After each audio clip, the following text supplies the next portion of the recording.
নমস্কাৰ, আমাৰ গৃহকৃষি চেনেললৈ আপোনাক স্বাগতম জনাইছোঁ। আজি মই বেলেগ ধৰণৰ কাম এটা কৰি আছোঁ।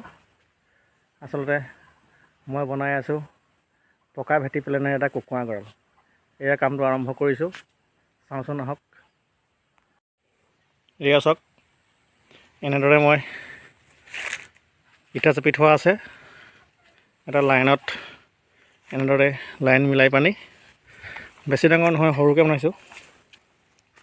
একক প্ৰচেষ্টাৰে নিজৰ আইডিয়াই আপোনালোকক দেখাই থাকিম কেনেদৰে এইটো মই বনাই শেষ কৰিম। প্ৰথমতে ইয়াত ইটা চাপি থোৱা আছে এনেদৰে ভেটি প্লেনৰ। তাৰপিছত ইয়াত চিমেণ্ট দিম আৰু ভেটি প্লেনটো ওখকৈ তুলি দিম। ইয়াত মই পোষ্ট হিচাপে দিম লোহাৰ। এইখিনি লোহাৰ আনি থোৱা আছে, এইখিনি পোষ্ট হিচাপে ইয়াত লগাই দিম।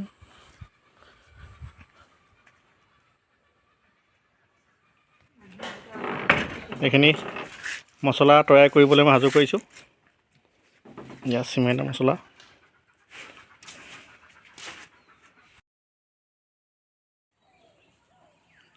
এয়া আজি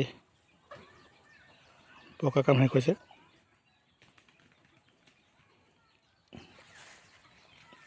ইয়াত যে দেখিছে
এয়া কুকুৰা ঘৰটো ইতিমধ্যে বনাই সম্পূৰ্ণ হ'ল।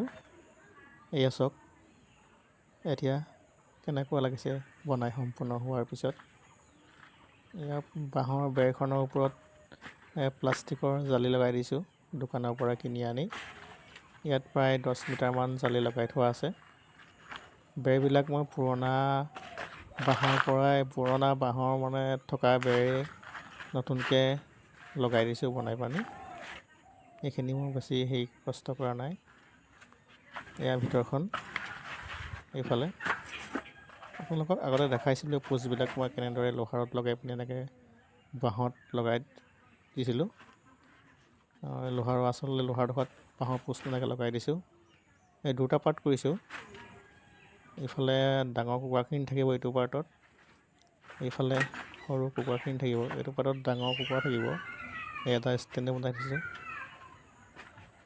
আৰু এইফালে থাকিব আপোনাৰ সৰু কুকুৰাখিনি।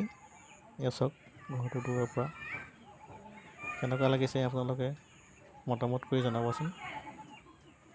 ভিডিঅ'টো যদি ভাল পাইছে লাইক শ্বেয়াৰ কৰিব, কমেণ্ট কৰিব আৰু আমাৰ চেনেলটো ছাবস্ক্ৰাইব কৰি দিব। ধন্যবাদ।